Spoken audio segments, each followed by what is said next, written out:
नमस्कार, आप देख रहे हैं खबर में दम है। आपके साथ मैं हूं स्वप्निल। पेपर लीक और बेरोजगारी को लेकर बीजेपी ने जयपुर में कांग्रेस के खिलाफ हल्ला बोला। बताएंगे इसके बारे में विस्तार से। बात होगी भिवानी हत्याकांड को लेकर सुलगते सवालों की और बात 2 करोड़ की रिश्वत कांड की आरोपी दिव्या मित्तल पर बड़ी कार्रवाई की। तो चलिए देखते हैं खबर में दम है।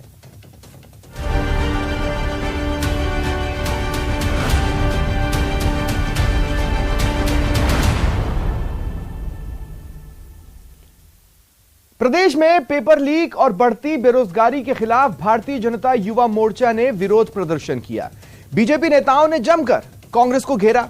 उधर चूरू के सालासर में वसुंधरा राजे का जन्मदिन का सेलिब्रेशन जारी है।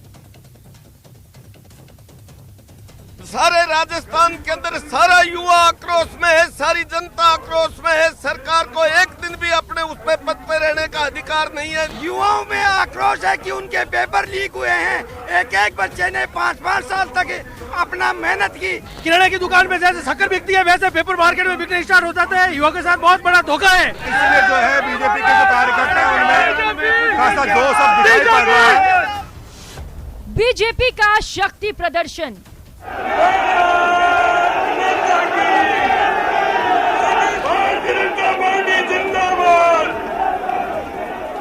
अरे तख्त बदल दो, ताज बदल दो,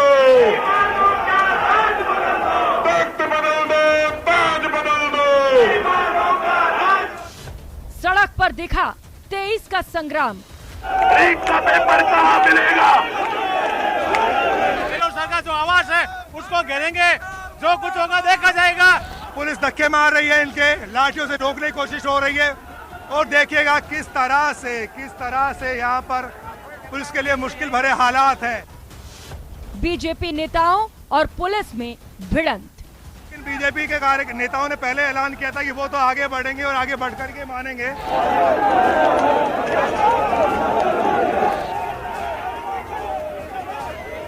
3 बार लाठीचार्ज पुलिस कर चुकी है। हम गांधीवादी तरीके से अपनी बात को कहना चाहते हैं। नॉर्थ ईस्ट के 3 राज्यों में बीजेपी की जीत का रंग राजस्थान के बीजेपी नेताओं पर भी दिखा। एक ही दिन में पार्टी के 2 कार्यक्रमों को लेकर थोड़ा असमंजस जरूर था, लेकिन पेपर लीक और बाकी मुद्दों पर बीजेपी ने गहलोत सरकार को घेरने का कोई मौका नहीं छोड़ा। जहाँ भी जाओ युवाओं के मन में आक्रोश था। युवा गहलोत सरकार से नाराज थे। वह पूछते थे कि 1-2 बार पेपर लीक हो तो समझ में आता है। 16 बार पेपर लीक हुआ है। देश के इतिहास में एक पहला राज्य राजस्थान ऐसा होगा और यह कांग्रेस की सरकार होगी जहां 16 बार पेपर लीक हुआ है। बीजेपी ने प्रदर्शन के जरिए चुनावी बिगुल बजा दिया। बड़ी संख्या में राजधानी जयपुर में बीजेपी के कार्यकर्ता कांग्रेस को घेरने के लिए सड़क पर उतर आए। प्रदर्शन को देखते हुए बड़ी संख्या में पुलिस के जवान सिविल लाइंस एरिया में तैनात किए गए। बीजेपी के कई दिग्गज प्रदर्शन में शामिल हुए और कांग्रेस पर जमकर बरसे। ये पराकाष्ठा है दमन की। पेपर लीक और बेरोजगारी के खिलाफ आंदोलन की सजा है ये। पुलिस जिस प्रकार बल प्रयोग कर रही है, पहले नौजवानों को राजस्थान में राजधानी में आने से रोका, अलग अलग नाकों पर रोका, उनके वाहन को रोका, वाहनों की हवा निकाली गई और अब आप देख रहे 3 बार लाठीचार्ज पुलिस कर चुकी है। हम गांधीवादी तरीके से अपनी बात को कहना चाहते हैं। हमारा ज्ञापन सरकार ले ले, पर दुर्भाग्य से सरकार का कोई करिंदा ज्ञापन लेने को तैयार नहीं। प्रदर्शन के दौरान बीजेपी कार्यकर्ताओं का जोश हाई नजर आया। युवा मोर्चा के कार्यकर्ता बैरिकेड पर चढ़ गए। बीजेपी कार्यकर्ताओं को रोकने के लिए 3 लेयर में जवानों को तैनात किया गया था, लेकिन कार्यकर्ता बैरिकेड पर चढ़कर आगे बढ़ते नजर आए। इस दौरान बीजेपी कार्यकर्ताओं और पुलिस के बीच जमकर धक्का मुक्की हुई। पुलिस ने प्रदर्शनकारियों को रोकने के लिए वाटर कैनन का भी इस्तेमाल किया। महिला कार्यकर्ताओं ने पुलिस पर लाठियां मारने का भी आरोप लगाया।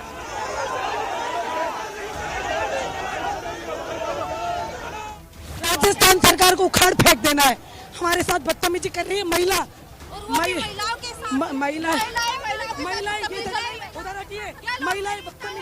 ये डंडा मार रही है। पेपर लीक सरकार, महिला विरोधी सरकार, युवा विरोधी सरकार, उखाड़ फेंक देना है इसको। एक और जहां जयपुर में बीजेपी ने कांग्रेस के खिलाफ दम दिखाया, तो उधर तकरीबन 150 किलोमीटर सलासर में पूर्व सीएम वसुंधरा राजे भक्ति पॉलिटिक्स में लीन नजर आईं। वसुंधरा ने जन्मदिन की शुरुआत सलासर मंदिर में परिवार के साथ पूजा अर्चना से की। इसके बाद उन्होंने जनसभा को भी संबोधित किया। राजस्थान जल रहा है, मुख्यमंत्री चैन की नींद सो रहे हैं। उन्हें ये अंदाज नहीं है कि जनता का आक्रोश उनकी कुर्सी तक पहुंच गया है और कुछ ही दिनों के अंदर ना उनकी कुर्सी बचेगी और ना उनकी सरकार, उनकी सरकार नहीं बचेगी। हालांकि बीजेपी की तरफ से एक दिन के 2 कार्यक्रम पर बीच बचाव का तरीका निकाला जा रहा है, लेकिन कांग्रेस को तंज कसने का मौका मिल गया। वसुंधरा जी के वजूद को बीजेपी पूरी चुनौती दे रही है, लेकिन ये मान लेना, नाम वसुंधरा है, दम है। आप बीजेपी के लोगों को मैं एज ए मित्र राय दे रहा हूं, वसुंधरा जी को राजी करके तुम राजनीति करोगे तो फायदे में रहोगे, लेकिन वसुंधरा जी को नाराज करके तुम राजनीति करना चाहोगे तो सुन लो, जिस परिवार में महिलाओं का सम्मान नहीं होता उस परिवार का अंत हो जाता है।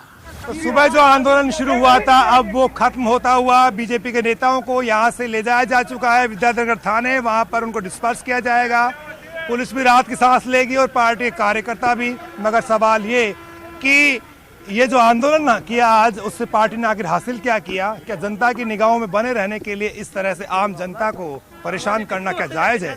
कैमरा पर्सन शेर सिंह के साथ बाबूलाल धायल, न्यूज़ 18 जयपुर। और अब बात करते हैं